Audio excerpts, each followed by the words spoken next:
Nous avons une rentabilité moindre, nous avons des difficultés à être payés, nous avons mené des combats de longue haleine, le président Serraline vient de le dire, pour avoir un prix de la canne un peu plus cher, payé, aussi bien à l'usine qu'en distillerie, mais je rappelle quand même que si vous regardez la rentabilité de la culture, je vous invite à venir voir des comptabilités de planteurs, vous verrez que c'est pas avec la rentabilité actuelle qu'on va faire des essais de toutes sortes de choses. J'ai rappelé quand même, et j'espère que monsieur Atto l'entend, nous avons fait beaucoup d'efforts en matière d'agroécologie. Ce n'est pas écrit, mais on est en train de le faire, notamment, on a commencé avec Isabelle Jean-Baptiste et Olivier Groslot à mettre sur papier toutes les pratiques de la canne.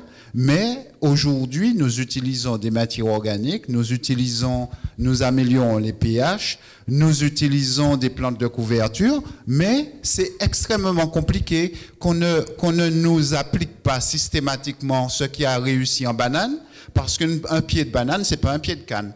Et on a du mal avec les plantes de service, on a fait beaucoup d'essais, on n'y arrive pas. Alors si on nous dit, comme vous ne faites pas des efforts pour les plantes de service, on va arrêter les désherbants, ok, allez-y.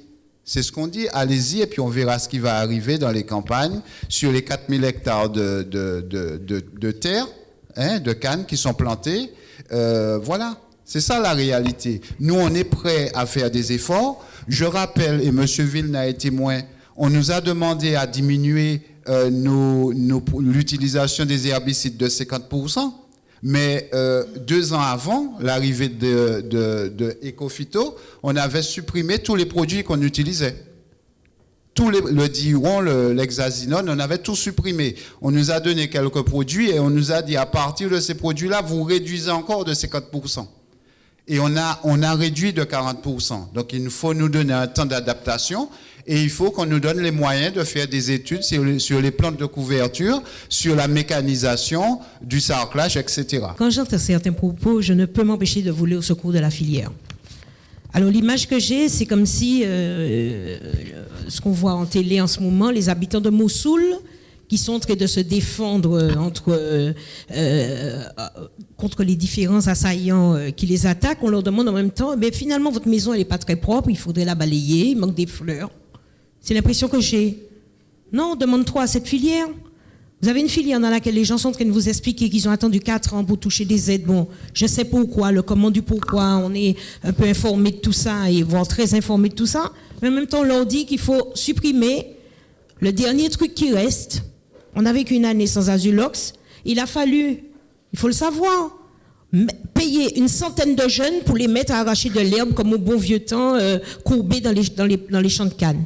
Et derrière, il y avait une volonté politique parce qu'il fallait les payer, ces jeunes.